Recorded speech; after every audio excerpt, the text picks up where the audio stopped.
Space exploration एक बहुत ही एक्साइटिंग और इंपॉर्टेंट फील्ड है, और क्यों ना हो। Obviously we want to know about the environment that our planet inhabits. हम जानना चाहते हैं कि हमारे अर्थ के बियॉन्ड है क्या, हमारा अर्थ किन किन चीजों से सराउंडेड है। We want to know about everything beyond our planet. तो स्पेस एक्सप्लोरेशन वैसे ही सारी कंट्रीज के लिए बहुत एक्साइटिंग फील्ड है, और जितनी भी इंपॉर्टेंट कंट्रीज हैं वो सारी कंट्रीज बहुत सारा पैसा लगाती हैं स्पेस एक्सप्लोरेशन में। नाउ स्पेस एक्सप्लोरेशन में सबसे की कंपोनेंट है कम्युनिकेशन, स्पेस कम्युनिकेशन। आपने कोई स्पेसक्राफ्ट अर्थ के बाहर भेजा, पर वो जो डेटा कलेक्ट कर रहा है उसने अर्थ तक वापस भी भेजना है। इसीलिए space communication is the key component of space exploration. India ने चंद्रयान भेजा, इंडिया ने मंगलयान भेजा, पर चंद्रयान और मंगलयान ने क्या डेटा वापस भेजा, उसी के एनालिसिस से तो आप जान पाओगे कि चंद्र पे, मून पे क्या है, मंगल पे, मार्स पे क्या है। So space communication is absolutely essential for space exploration. Now अभी रिसेंटली नासा ने एक नया तरीका निकाला है जिससे स्पेस कम्युनिकेशन और ज्यादा एनहांस हो जाएगा। अब वो तरीका क्या है? वो तरीका लेजर टेक्नोलॉजी को यूज करेगा। So let's talk about that तरीका। क्या रेवोल्यूशन आई है स्पेस कम्युनिकेशन में जिससे space exploration would get revolutionized? Let's know about that.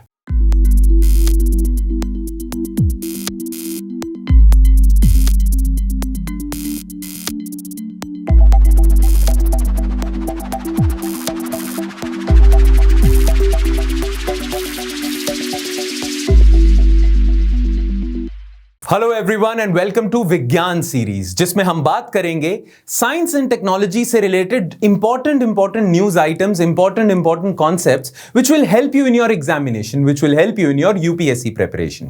Alright, now आज का जो हमारा टॉपिक है वो है LCRD, new way to communicate in space. Now LCRD की फुल फॉर्म क्या है? Laser communications relay demonstrator. ये नासा का एक प्रोजेक्ट है, ये नासा का एक टेक्नोलॉजी डेमोन्स्ट्रेशन प्रोजेक्ट है जिसे नासा एक्चुअली टेस्ट कर रहा है कि हम स्पेस कम्युनिकेशन में क्या नए चेंजेस ला सकते हैं जिससे स्पेस कम्युनिकेशन रेवोल्यूशनाइज हो जाए। नाउ आप लोगों को पता होना चाहिए कि स्पेस कम्युनिकेशन के लिए अभी हम यूज करते हैं रेडियो वेव्स, पर नासा इस टेक्नोलॉजी डेमोन्स्ट्रेशन से यह दिखाएगा कि हम लेजर टेक्नोलॉजी को भी यूज करके स्पेस कम्युनिकेशन कर सकते हैं। लेजर लाइट को यूज करता है, रेडियो वेव्स तो रेडियो वेव्स को यूज करती हैं, लेजर टेक्नोलॉजी लाइट को यूज करता है। तो कैसे लेजर टेक्नोलॉजी से आप अपनी स्पेस कम्युनिकेशन एनहांस कर सकते हो? नाउ ये जो टेक्नोलॉजी डेमोन्स्ट्रेशन है नासा की, इसके बारे में तो हम अभी थोड़ी देर में देखेंगे।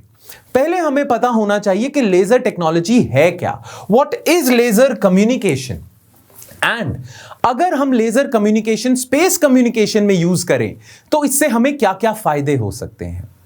नाउ लेजर टेक्नोलॉजी क्या है? पहली बात तो आपको पता होना चाहिए कि कम्युनिकेशन होती कैसे है। नाउ देखो, जो भी स्पेसक्राफ्ट हम भेजते हैं स्पेस में, उस स्पेसक्राफ्ट के ऊपर ना कुछ कम्युनिकेशन के इंस्ट्रूमेंट्स लगे होते हैं। एक होता है ट्रांसमीटर और एक होता है रिसीवर। हर स्पेसक्राफ्ट पे एक ट्रांसमीटर होगा, एक रिसीवर होगा। ट्रांसमीटर का काम क्या होगा? जो कोई भी डेटा वो स्पेसक्राफ्ट कलेक्ट कर रहा है, वो ट्रांसमीटर उस डेटा को अर्थ पे भेज देगा, और अर्थ पे ये सैटेलाइट डिशेस लगे हुए हैं, ये उसे कैच कर लेंगे। और ग्राउंड पे बैठे लोग जो स्पेसक्राफ्ट को मैनूवर कर रहे हैं, मॉनिटर कर रहे हैं, उसे हैंडल कर रहे हैं, उनके पास सारा डेटा आ जाएगा। ना दूसरी इंपॉर्टेंट चीज क्या है? आपने मार्स पे मंगलयान भेजा ना, उस मंगलयान को आपको ऑपरेट भी तो करना है ना, कि मार्स पे वो कहां कहां घूमे, कैसे कैसे मैनूवर करे। उसके लिए यहां से आपको मंगलयान पे सिग्नल भेजने पड़ेंगे। तो उसी स्पेसक्राफ्ट पे एक रिसीवर भी लगा हुआ है। वो रिसीवर का काम क्या है कि ग्राउंड स्टेशंस जो अर्थ पे लोग हैं वो डेटा भेज सकें मंगलयान तक या किसी स्पेसक्राफ्ट तक। Now ये बेसिक सा स्ट्रक्चर है कम्युनिकेशन का। So every spacecraft has a transmitter and a receiver. Transmitter has the job of sending or transmitting signals, and receiver has the job of receiving signals, and hence through this two-way communication happens between ground staff and spacecraft. Right? बड़ा simple सा तरीका है। Now अभी तक जो भी space communication हो रही थी वो हो रही थी via radio waves.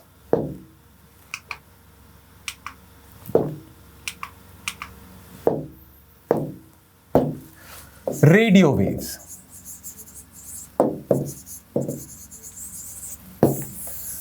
Now radio waves वो वेव्स हैं जिनकी वेवलेंथ बहुत ज्यादा होती है और रेडियो वेव से ही आप सिग्नल भेजते हो और वो स्पेसक्राफ्ट के रिसीवर पे चले जाते हैं। और रिसीवर जो स्पेसक्राफ्ट भी है वो भी कोई सिग्नल अगर भेजना चाहता है तो वो ट्रांसमीटर के थ्रू भेजता है और वही ट्रांसमीटर क्या करता है, रेडियो वेव्स ही भेजता है ग्राउंड स्टेशन में। सो एज ऑफ नाउ जो भी स्पेस कम्युनिकेशन हो रही है वो सारी रेडियो वेव्स के थ्रू हो रही है। Each and every spacecraft, each and every satellite is using radio waves for communication. Now, होता क्या है जनरली, आपने जो भी डेटा भेजना है, जैसे मैं आपको एक एग्जांपल दे देता हूं, जो आपका ट्रांसमीटर होता है ना, अर्थ पे भी एक ट्रांसमीटर है जो स्पेसक्राफ्ट को सिग्नल्स दे रहा है। आपने कुछ भी कम्युनिकेशन करनी है, आपने कुछ भी डेटा भेजना है, तो उस डिजिटल डेटा को कन्वर्ट किया जाता है रेडियो सिग्नल्स में और फिर जो आपका ट्रांसमीटर होता है वो ये रेडियो सिग्नल्स देता है, ट्रांसमिट करता है और स्पेसक्राफ्ट का जो रिसीवर है वो यही रेडियो सिग्नल रिसीव करता है। फिर उस रिसीवर का एक और काम है, वो रिसीवर क्या करेगा, इन्हीं रेडियो सिग्नल्स को वापस कन्वर्ट कर देगा डेटा में और जब वो कन्वर्ट कर देगा तो वहां पे पता चल जाएगा स्पेसक्राफ्ट को कि क्या डेटा भेजा गया है अर्थ से और यही टू वे कम्युनिकेशन चलती है। नाउ रेडियो वेव्स की एक खास बात है, रेडियो वेव्स की ना वेवलेंथ बहुत ज्यादा है और जैसा कि आप जानते ही होंगे अगर आपने वेव्स पढ़ी हैं कि जिस किसी की भी वेवलेंथ ज्यादा होती है उसकी फ्रीक्वेंसी कम होती है।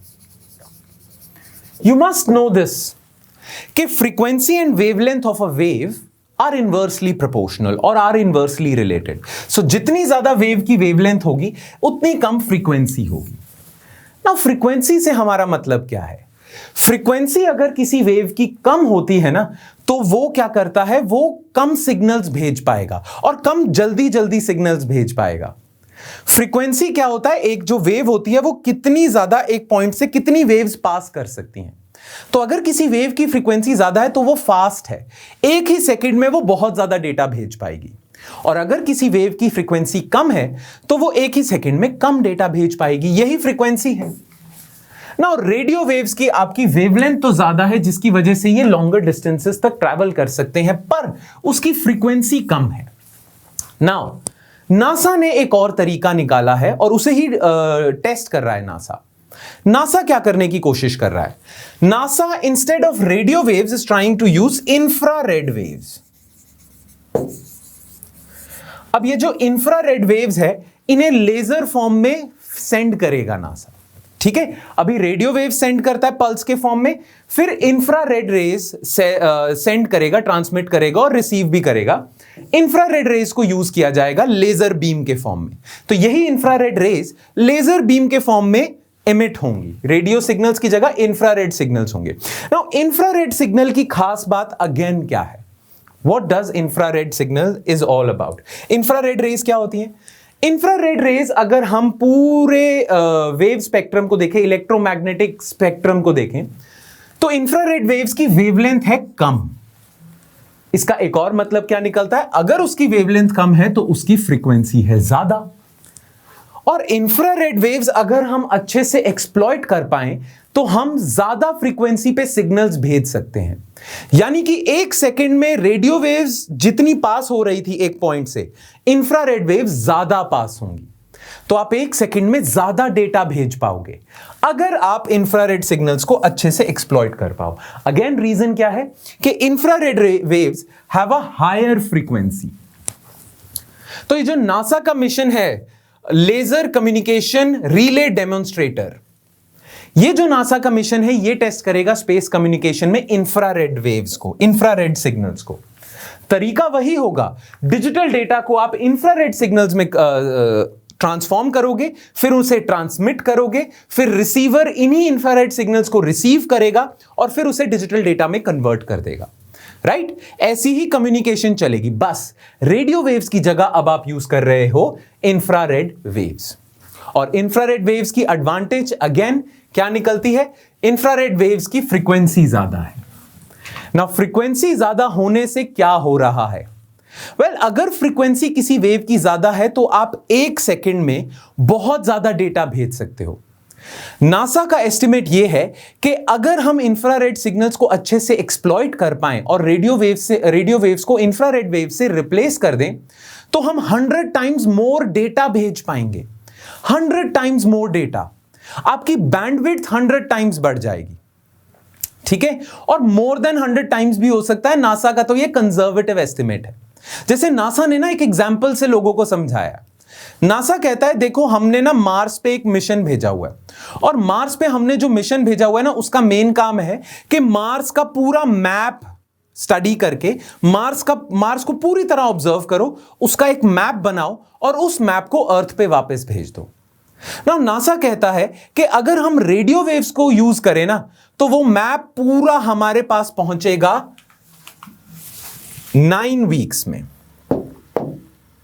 NASA says that if you use radio waves, then Mars का पूरा मैप जो तैयार है, अर्थ तक पहुंचते पहुंचते उसे 9 वीक्स लग जाएंगे, क्योंकि 1 सेकंड में बहुत कम डेटा हम भेज सकते हैं ना।